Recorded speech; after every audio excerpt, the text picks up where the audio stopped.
देखिए, देश में अब जनगणना और जातीय जनगणना होने वाली है।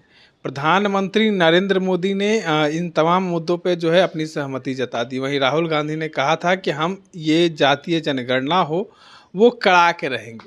तो कल तेजस्वी यादव ने कहा कि हमारी जीत हुई है और हमने जिस तरीके से पूरे देश में जातीय जनगणना कराने की बात कही थी तो वो कहीं ना कहीं हो गई है। हमारे साथ जनस्वराज के मुख्य प्रवक्ता संजय ठाकुर जी हैं। नई विकल्प आए हैं बिहार में। हालांकि इन्होंने जैसे ही आए थे तब तो कहा था कि हमारी सरकार बनती है तो शराबबंदी खत्म कर देंगे, और उसके बाद जो है जातीय जनगणना पर भी इनका क्या रुख था ये भी जानेंगे। अब पूरे देश में जातीय जनगणना होगी। एकदम सही है, जातीय जनगणना हो, इस पर भारत हमारी कोई आपत्ति नहीं है, जनसुराज की कोई आपत्ति नहीं है। जातीय जनगणना केवल करके इस पर अगर राजनीति की जाए, हमारी आपत्ति उस पर है। हमारे नेता आदरणीय प्रशांत किशोर जी की स्पष्ट समझ है और जनसुराज की भी समझ स्पष्ट है कि आप जातीय जनगणना कराइए, लेकिन बिहार वाला हश्र नहीं हो। बिहार वाला हश्र? हाँ, जातीय जनगणना कराइए, उसमें जो कमी आती है, जो कमज़ोर वर्ग दिखाई देते हैं, जिनकी हालत कमज़ोर है, जो आर्थिक रूप से, शैक्षणिक रूप से, सामाजिक रूप से पिछड़े हैं, उनके उत्थान के लिए, उनके कल्याण के लिए, उनके विकास के लिए आप उसके आधार पर एक बेहतर योजना बनाइए और जिससे समाज को लाभ हो सके। केवल जातीय जनगणना राजनीतिक दृष्टि से करा के जाति का ढिढोरा पीट करके आप फिर उसको आप बंद कमरे में रख दीजिए तो इससे समाज का कल्याण नहीं होना है। बिहार ने ऐसा ही किया। तेजस्वी यादव जो आज फरफरा रहे हैं, अपने को खुशी मना रहे हैं, इससे ज़्यादा लबरई किसी राजनीतिक दल द्वारा क्या होगा। जब आप मांग तो है ना, नहीं, क्या मांग कर रहे थे? उनकी सरकार थी, नीतीश कुमार के साथ वो समर्थन में सरकार दे करके जातीय जनगणना कराया। 500 करोड़ रुपया उस पर खर्च किया इन लोगों ने। क्या रिजल्ट आया? जो जातीय जनगणना से स्थितियां समाज की सामने आई, उससे इन तथाकथित समाजवादियों की पोल खुल गई। जो अति पिछड़े वर्ग के लोग थे, गरीब थे, दलित थे, उनकी हालत यही आई है उस रिपोर्ट से कि 3% मात्र दलित समाज के लोग 12वीं की परीक्षा पास कर पाए हैं अभी तक, ये 78 साल की आज़ादी में। 5 तेजस्वी की गलती बताते हैं। 5% अति पिछड़ा समाज से लोग 12वीं की परीक्षा पास किए। ये 15 बरस तक तथाकथित समाजवादी और समाज के समता मूलक समाज की व्यवस्था करने की राजनीति करने वाले लालू यादव जी का कार्यकाल रहा। फिर उसी तरह से कथित समाजवादी नीतीश बाबू की हुकूमत रही, जिसमें कभी राजद साथे था, कभी भाजपा साथे है। इन पिछड़ों के लिए, दलितों के लिए ढिढोरा पीटने वाली इस सरकार ने कौन सी ऐसी व्यवस्था कर दी जिससे 3% मात्र दलित समुदाय के लोग ही शिक्षित हो पाए, 12वीं की परीक्षा पास कर पाए, 5% अति पिछड़ा के समाज के लोग पढ़ पाए। इन लोगों ने उसके विकास के लिए कोई योजना नहीं दी। 24 सितंबर 2023 को बिहार विधानसभा में मुख्यमंत्री नीतीश कुमार ने घोषणा करी सर्वेक्षण के आधार पर कि हम 34% जो बिहार में गरीब लोग हैं, गरीबी रेखा से नीचे हैं, उस जनगणना उस सर्वे से जो रिपोर्ट आई थी उसमें 34% लोग गरीबी रेखा से नीचे पाए गए। उनके कल्याण के लिए, उनके पुनरुत्थान के लिए 2-2 लाख रुपया देने की घोषणा नीतीश कुमार ने करी। आज तक किसी को 2 लाख, कौन कहे 2000 रुपये नहीं दे पाए। 94 लाख वैसे लोग थे जिन्हें देना था।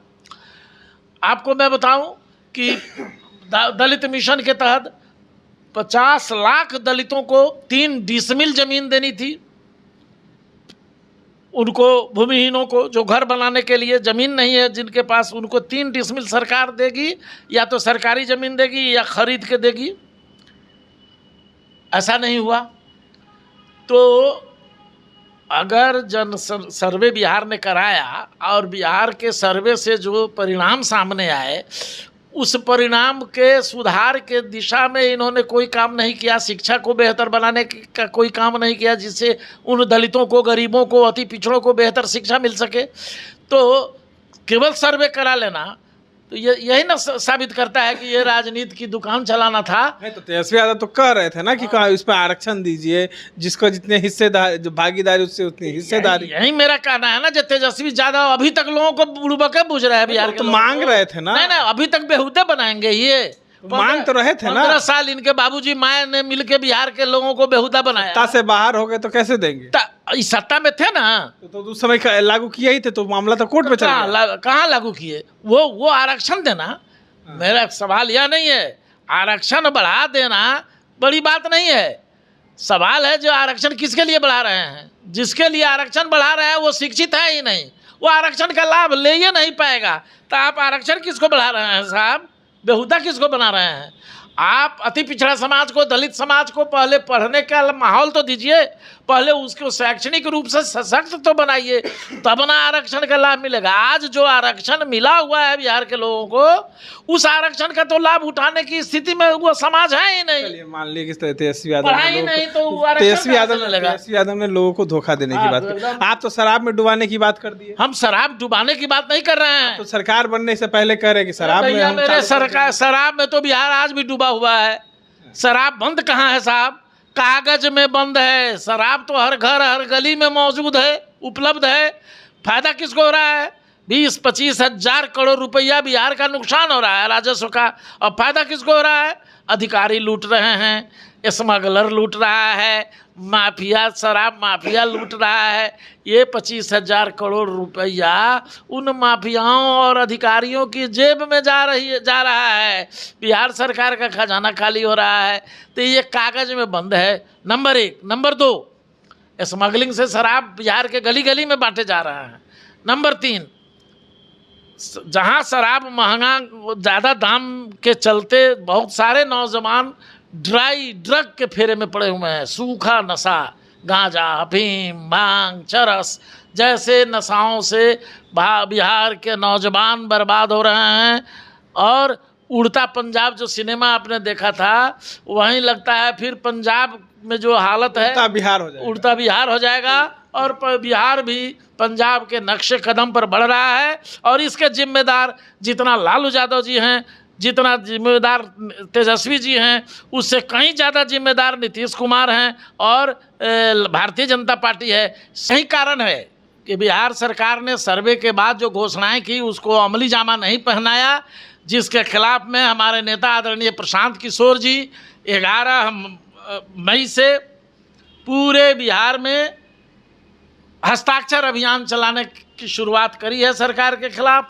इसी 3 सवाल पर सर्वे बंद करने, 94 लाख गरीबों को 2-2 लाख रुपए देने की घोषणा करने, महादलित परिवारों को 3 डिसमिल ज़मीन नहीं दी गई उसके खिलाफ ये अभियान चलाया जा रहा है। और जान करके आपको खुशी होगी कि मुख्यमंत्री नीतीश कुमार जी के गांव कल्याण बीघा से हमारे नेता आदरणीय प्रशांत किशोर जी इस अभियान की शुरुआत करेंगे, हस्ताक्षर अभियान लेंगे। अपडेट्स के लिए बने रहे इनसाइडर लाइव के साथ।